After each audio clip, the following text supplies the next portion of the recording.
وقاتون قدحمو انوي زن دوكمنت زين بسنه سرعات نافتا دوكمنتر فيلم بمتاوكم ناي بحقي كبر زغباكم احدون مرحتن يخمنا كبري هابل يكولكم فتو نيات ناي كلنا تاريخكم ملعلكم بسترفه بزعبا تاريخكم بدنب بعلهم سلز غلصكم بصاي زنبوني تنوانا وانا عنقار قريبوني عنتو نعو خالبي يقبل ناي تكنبار تاريخ ونيو ناي ارمع 13 تاريخ ونيو ناي بمولو سراويت تግራይ تاريخ ونيو ناي عرض تግራይ تاريخ مالت ناي سراويت تግራይ يو ناي معراب ግንባር يو ناي ارمع 13 يو ناي بمولونا تاريخكم مزجيكم ابي تصاويتكم ዘለኹም ተራ ብጣዕሚ ዓብይ ሕዙን ደጊመ ክብሪ ሃበለይ እንዳወልኩ ሕሉፍ ታሪክ ክፍለ ሰራዊት عرض تግራይ ማለት ምስ ኩላና ተተኣሳሰረ ምዃኑ እዩ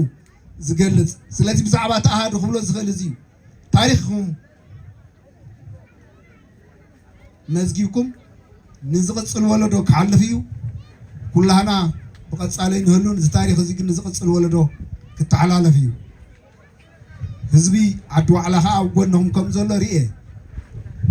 ናብዚ በዓልኩምስ ኣዴታት ኣቦታት ኣቕሽቲ ሸኻት ብምሉኦም ተሳቲፎም ህዝቢ ዓዲ ዋዕላ ኣብ ጎንኩም ምህላው ርኤ በዘጋጣሚ እዚ ንኽልቲኹም ኣብዚ በዓል ዘርአኹምና ጥምረት ክብሪ ዝግቦ እዩ ሓቢርና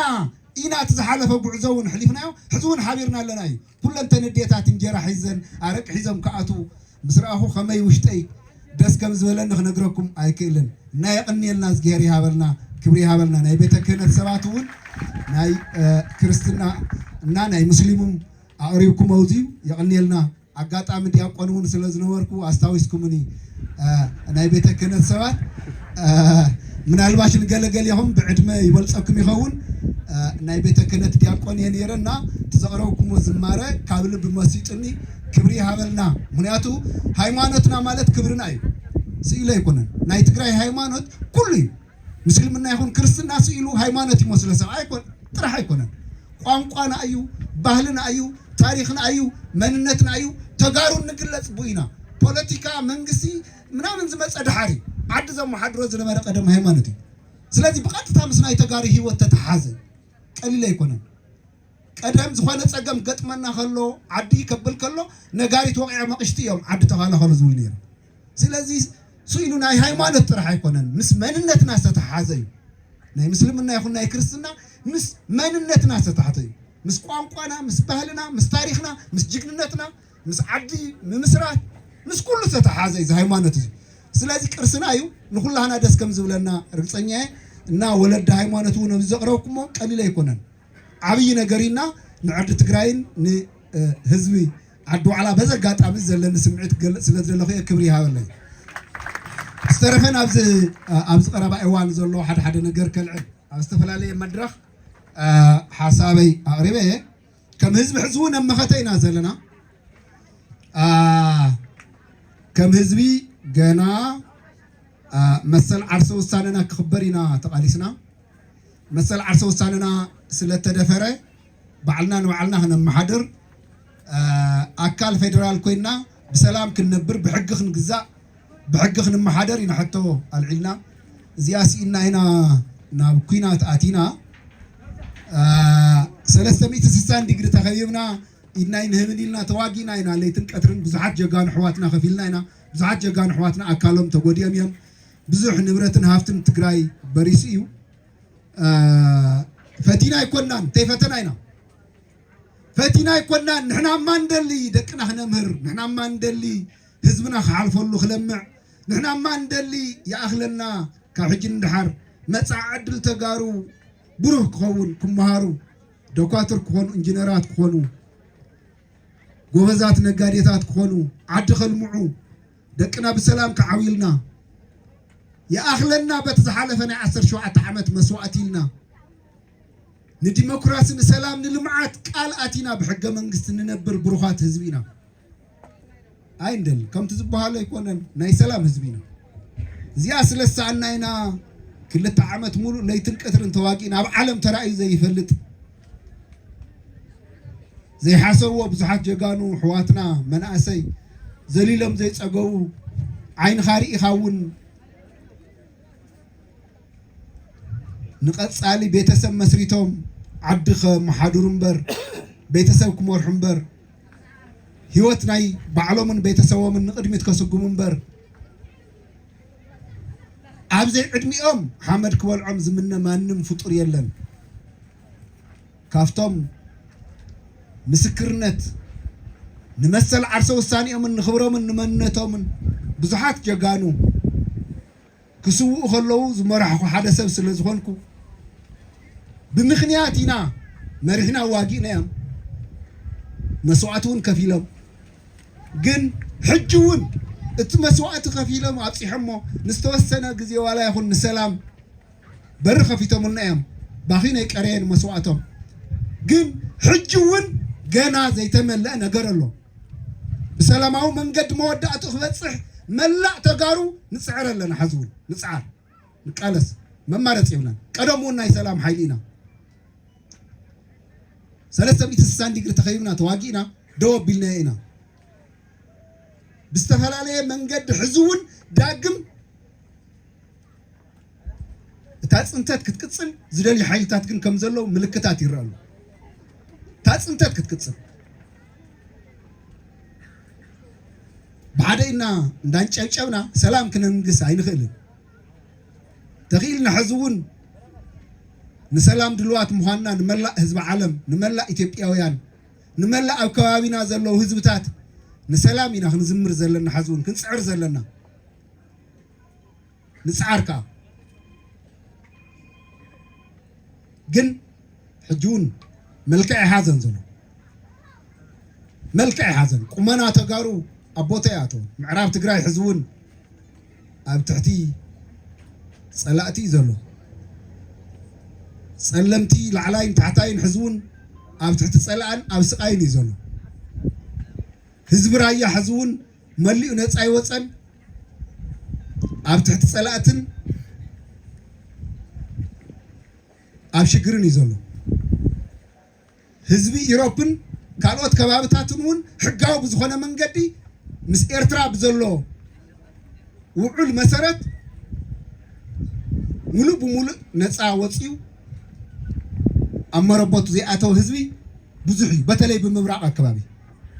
ስለዚ ኣጠቃላሊ ከም ህዝቢ ቁመናና ሓሊና ናብ ስሩዕ ምምሕዳርና ይኣተናን ሕጋዊ ዝኾነ ብህዝቢ ዝተመረፀ መንግስቲ የብልናን ህዝቡ ናብ ግዝያዊ መንግስቲ ኢና ዘለና ምስ ፌደራል መንግስቲ በታ ውዕል ፕሪቶርያ ኣቢልና ዝመስረትናዮ ግዝያዊ መንግስቲ እዩ ዘለና ግዝያዊ ምምሕዳር እዩ ዘለና ስለዚ ሕጋውን ሰላማውን ብዝኾነ መንገዲ በቲ ፌደራላዊ ስርዓት ዝፈቅዶ ከም ክልል ባዕልና መሪፅና ክንነብር ይፈቀደልና ኢና ንሓትት ዘለና ሓዚ እውን ካሊእ ምንም የብላን ዝተፈላለየ ሽም እንዳተዋሃባ ነታ ኣይንብርካኽን ምባልና ነውሪ ገይሮማ ሕዚ እውን ደጊሞም ከንበርክኹና ደጊሞም ክብትኑና ደጊሞም ናብ ፀገም ክእትውና ዝተፈላለየ ዘረባ ይመፀሉ ሕዚ ዋ ግልፂ ንዛረብ ተጋሩ ኩላና ኣብ ውሽጢ ይኹን ኣብ ደገ ዘለና ካሊእ ኣይሓተትና ንሕና ህዝብና ነፃ ይውፃእ ሰላም ይሃሉ ፍትሓዊ ብዝኾነ መንገዲ መሰል ዓርሰ ውሳነና ብዝፈቅደልና ንመሓደር ባዕልና ንባዕልና ምስ ፌደራል መንግስቲ ከዓ ስርዓት ብዘለዎ መንገዲ ኣካል ናይቲ ሃገር ኮይና ንቐፅል ቀፃሊ ህዝቢ ትግራይ እንታይ ይመርፅ ብናይ ባዕሉ መንገዲ ቀፃሊ መሰል ዓርሰ ውሳኔ ብዝፈቅዶ ሕገ መንግስቲ ብዝፈቅዶ ይኸይድ እዚኣ ተሓቶ ነዚኣ ንዘይምምላስ ሕጂ መዓት ሸለውላጋ ይመፅ ኣሎ ያው ትሪእዎ ኣሎ ዝተፈላለዩ መንገዲ ኩናት እዮም ደልዮም ከምዚ ይገብሩ ኣለዉ መፅሓፍ ክነምርቕ እንተተሰብሲብና እውን ሰልጢኖም ተዳልዮም ውግኦም ዝእውጅ ዘለዉ ይብሉና ንሕና ውግእ ኣወጅና ሰላም ኢና ነእውጅ ዘለና ዓዲ ትግራይ ዝእውጅ ዘለውሎም መዓንቲ መፅሓፍ ዝመደቡ ኣብ ዝሓለፈ እዋን ተቃሊስና መስዋዕቲ ከፊልና ታሪክ ከምዚ ጌርና ኢና ሕዚ ኣኽለና ንሰላም ደደው ንበል እዩ ዝበሃል ዘሎ እዚ መድረኽ እዚ እቲ መልእኽቲ ካልኦት ዓድታት እውን ታሪክን ክስንዳ እየን ንሰላም ኢና ንስንድ ዘለና ንሰላም ግን በይንና ሰላም እንዳበልና በኣንተ ተወዲኣትና ሕዚ እውን ካብኡ ወፃ ግን ተጋሩ ተንበርኪኽና ንነብር ማለት ዘበት እዩ ኣይኸውን ተንበርክኹ ግን ኣይሰርሕን ንሕና ዋላ ብሂወት ኣይንሃሉ ደቅና እውነይ ተንበርኪኾም ኣይነብሩ ኣይከኣል እዚኣ ግን ግልፂ መልእኽቲ ከዓ ትብፃሕ ብሰላም ንንበር ይከኣል ተዘየለ ኣብ ዝሓለፈ ከቢድ መስዋዕቲ ከፊልና ኢና ሕዚ እውን መስዋዕቲ ኣይንኸፍልን ይኣኽለና ኢልና ኢድና ክንህብ እንተኮይኑ ሕዚ ዝለዓል ዘሎ ነገር ኢድካ ምሃብ ኣብ ተጋሩ ኣይሰርሕን ደጋጊምና ክንብላ ዘለና ህዝቡን ሰላም ደው ንበል ንፍትሕ ደው ንበል ህዝቡን በትውዕል መሰረት ኩሉ ነገር በሰላማዊ መንገዲ ክውዳ ጻዕሪ ምግበር ነዚ ክፈል ዝግባእ መስዋዕቱን ንክፈል ንሰላም ካብ ወፂን ዝመጽእ ግን ሓደራ ብጾትናውን ሓደራ ታሪኽናውን ሓደራ ኩሉ ዓይነት መንነትናውን ዘለና ተቃለስቲ ኢና ህዝቢ ኢና ንሰላም ዝደሊ ኣብ ጎንና ይሰለፍ ካብ ወፃን ዝመጽእ ግን ኩሉ ዓይነት ምድላው ክንገብር ከኣፍቀደልና ኣሎ ንባዕልና ንኻሊ ፀገም ክንፈጥር ኣይኮነ ንባዕልና ክንከላኸል ክንብል ግን ምድላዋትና ሙሉእ ክኾነ ኣሎ ብኩሉ ካብቶም ምድላዋትና ሓድነትና ምሕላው ሓድነት ህዝብና ምሕላው ሓድነት ሰራዊትና ምሕላው ሓድነት ኩሎም ሕብረተሰብ በብኸባቢኡ ዘለው ምሕላው እዚ ከዓ ህዝቢ ትግራይ ካብ ኢድና እንተምሊጡ ናብ ፀገም ከይነኣቱ ተመሊስና ከይንስእና ኩሉ ሓላፍነት ብዘለዎ ክቃለስ ኣለዎ ኢለ ዝኣምን ሰላም ነቅድም ንሰላም ንቃለስ ሕዝቡን ሓድነት ህዝቢ ንብሔራዊ ህልውናና መማረፅ ዘይብሉ እዩ ፀጥታ ሓይልታትና ግን ሰላም ኣቀዲምና ካብ ሰላም ወፃን ዝመጽእ ኩሉ ዓይነት ነገር ግን ንባዕልና ክንዳሉ ክንክእል ኣለና ተልእኮ ኣለና ካብታ ናይ ህዝቢ ትግራይ ንእሽተይ ዓቕሚ ቁርሲ ምሳሕ ድራር እንዳተዋሃበና እዩ ካብ ወፃኢ እኹል ሎጂስቲክስ ሃሊና ይኮንና ንጋደል ዘለና ሕዝቡን ንጋደል ኢና ዘለና ይፍለጥ ህዝቢ ትግራይ ንጋደል ኢና ዘለና ተጋደልቲ ስለ ዝኾንና ኢና ትሕጂ ዘሎ ናይ ሰራዊት ናብራ ክኢልና ንነብር ዘለና መቺዎ ዝነብር ግንባር መቺዎ ዝነብር ኣርሚ መቺዎ ዝነብር ኮር መቺዎ ዝነብር ክፍለ ጦር መቺዎ ዝነብር ሬጅመንት ሓይሊ ጋንታ ተራ ተጋደላይ የለን ይጋደል ስለ ዘሎ እዩ ዝነብር ዘሎ ንጋደል ኢና ዘለና ሓዝውን ዘይተመለስ ሕቶ ስለ ዘለና ንጋደል ኢና ዘለና ኩሉ ነገር ካብ ምግዳል ዓይኒ ንርእዮ ካብ ምግዳል ዓይኒ እንዳረኣና ከዓ ኣይከፈአናን ምስ ህዝቢ ትግራይ ኮይና ካባና ንላዕሊ ዝተኸፈአ ህዝቢ እውን ስለ ዘሎ ዝተበተነ ህዝቢ ዝሓዝና ስለ ዝኾንና ሕዝቡን ከም ተጋደልቲ ኢና ንባዕልና ንቆፅር ከምቶም ገለገሊኦም ዝዛረብዋ ኣይኮነን ሪያሊቲ ንሱ ኣይኮነን ተሓቂ ንሱ ኣይኮነን ንሕና ንጋደል ኢና ዘለና ትጋደሉ ስለ ዘለኹም ኢኹም ኣብ ምግዳል ስለ ዘለኹም ኢኹም መቺኩም ኣይኮነን ዕርዲ ትግራይ ኣብ ዝበረኻ እዚዩ ብፀሓይ ብኣቦራ እኹል ክዳንን ምግብን ዘይብልኩም መፅለሊ ዘይብልኩም ትነብሩ ዘለኹም ትጋደሉ ኢኹም ዘለኹም ንምግዳልና ከዓ ክብሪ ንሃብ ክንጋደል ከዓ ኢና ብቐፃሉ እውን ስለዚ ከም ተጋደልቲ ኢና ንባዕልና ሓሲብና ክንቅፅል ዘለና ንምግዳልና ክብሪ ንሃብ ናይ ህዝብና ፀገም ክሳብ ዘይተፈትሐ ተጋደልቲ ኢና ክንጋደል ከዓ ኢና ዝጋደል ከዓ ፀዋሪ ዝጋደል ከዓ ኣይሕሱ ዝጋደል ከዓ ኣብ ስርቅን ቀንጠብጠብን ኣያቱ ዝጋደል ከዓ ምስ ህዝቢ ኮይኑ እዩ ንህዝቢ ዝነብር ዝጋደል ከዓ ንብሔራዊ ክብሪ ደው ዝብል ዝጋደል ከዓ ንሓቂ ንፍትሒ ንሰላም ንሓቢርካ ምንባር እዩ ጠጠው ዝብል ስለዚ ህዝቡን ኣብ ምግዳል ኢና ዘለና ህዝቢ ትግራይ ይፍለጠልና ፈታዊ ህዝቢ ትግራይ ይፍለጠልና ተጋደልቲ ኢና ናይ ህዝቢ ትግራይ ሕቶ ብኣግባቡ ከይተመለሰ ከዓ ካብ ምግዳል ኣይንወፅን ብገለገሊ ዝመፅእ ዘሎ ንፋስ ሰራዊትና ክብትኑ ኣብ መንጎ ሰራዊትናን ህዝብናን ክብትኑ ኣብ መንጎ መራሕቲ ሰራዊትን ንፋስ ከኣትወና ዝተፈላለየ ናይ ሓሶት ወረ እንዳውረዩ ባዕራይ ወለደ ዘረባ ከይንሰምዕ ሕዝቡን ጉዕዞና ሰላም ማእኸል ዝገበረ ኣብ መጻእ ዕድል ህዝቢ ትግራይ ከም ተጋደልቲ ክንቅፅል ኢና ሕቶና እንተተመሊሱ ከዓ ኣካል ህዝቢ ትግራይ ኮይና ክንነብር ኢና ኣብዛ ዓዲ ምስ ህዝቢ እዚ ኮይና ክንነብር ሲፈቀደልና ኢና ንብል ዘለና ሕና ሰራዊት ኮይና ክንነብር ናይ ሰራዊት ፍቅሪ ስለ ዘለና ኣይኮነን ሰራዊት ኮይና ማ ቀደም ኣብቲ ፌደራል መደበኛ ሰራዊት ኮይና ይዕበይናስ ጀነራል ኮሎኔል እናተባሃልና ተቐሚጥና ተወዲ ጡረታ ወፂና ኢና ሕዚ ዝተመለስና ህዝቢ ትግራይ ስለተሸገረ ክንጋደል ኢና መፂና ምስ ደቅና ንክንጋደል ከዓ ይፈቀደልና መብትና ይከበረልና እያ ክብል ዝደሊ ካብዚ ወፃኢ ካሊእ ሕቶ የብልናን ስለዚ ከም ተጋደልቲ ስለ ዘተኣኻወኩምና ደጊመ ንዕርዲ ትግራይ ክብሪ ሃበለይ ክብል ፈቱ ካብ መንገድና እውን ከይንወፅእ የዝቡ ካብ መንገድና ኣይንውፅእ ከፈና ይኽእል እዩ ክፅግመና ይኽእል እዩ ካብ መንገድና እንተወፂና ኣይፅቡቕን ካብ መንገድና ከውፅና እዮም ፅዕር ዘለዎ ሕዚ ስለዚህ ተኸባቢርና ትጉዕዞ ንሕለፉ ንደማመፅ ዓቕሚ ኣለና ተጋሩ ንደማመፅ ንከባበር ኣብ መሰረታዊ ጉዳይ ንዛተ ዘይንፈትሖ ፀገምካ የለን ንኽእል ኢና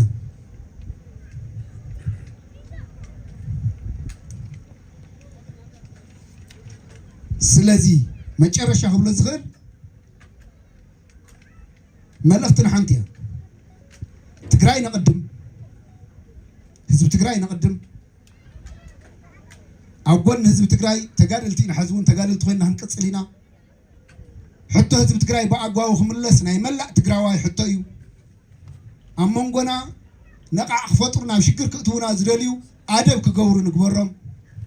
ሕዚ እውን ብዝተወደበ መንገዲ ከምቲ ዓንተወ ዝበሎ ፖለቲካዊ ኣመራርሑ ግዝያዊ ምምሕዳሩ ሰራዊት ኣባሉ ብዋናነት ከዓ ህዝቢ ትግራይ ብሓደ ተጠሚርና ጉዳይና መወዳእታ ክነብፅሕ ዝኽኣልናዮ ኩሉ ንግበር ክብል ፈቱ በዚ ኣጋጣሚ እዚ እዚ ከም ዝበለ መድረኽ ከፊትኩም ንብዙሓት ነባራት ተጋደልቲ ንህዝቢ እና ንኩላና ተኣኻኺብኩም ዝወዓልኩም ኣሃዱ ፅቡቅ በዓል ኢኹም ኣዳሊኹም ፅቡቅ መልእኽቲ ኢኹም ኣዳሊኹም ኣጋጣሚና 13 ኣርማ ኣባላት ብፀትውነይ መልእኽቲ እያ እታ ናይ ዕርዲ ትግራይ በዓል እክብ ኢልና ዝመፃና 13 በዓል ኣይትፈትውን ይመስለኒ ኣብተን ካልኦት ንኸይዲና 11 1 2 3 ግዜ ገይሮም